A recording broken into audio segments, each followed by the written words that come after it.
लोकसभा निवडणुकीचे निकाल आज आले आणि राज्यात महाविकास आघाडीला खूप चांगलं यश मिळालं आहे आणि त्याच संदर्भात आपल्यासोबत बोलण्यासाठी विधान परिषदेचे विरोधी पक्षनेते अंबादास दानवे सर काय सांगाल? महाविकास आघाडीला दणदणीत यश आलेलं आहे, काय पहिली भावना? बिलकुल यश मिळालेलं आहे, कारण या जी हुकुमशहाची सत्ता अशी या महाराष्ट्रात देशामध्ये चालू होती आणि मला वाटतं तिच्याविरुद्ध कौल जनतेनं दिलेला आहे।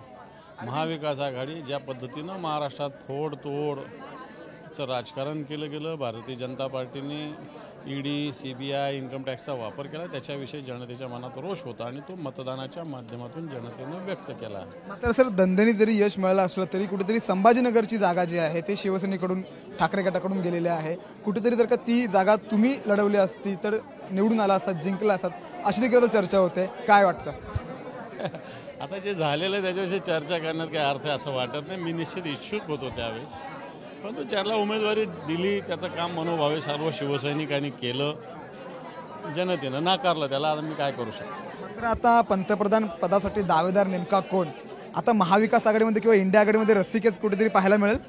बिलकुल नाही, इंडिया आघाडीत कोणती रस्सीखेच होणार नाही, एकमताने सगळ्या गोष्टी होतील। निश्चित इंडिया आघाडीचा पंतप्रधान व्हावा अशा प्रकारची प्रार्थना आम्ही सगळे करतोय।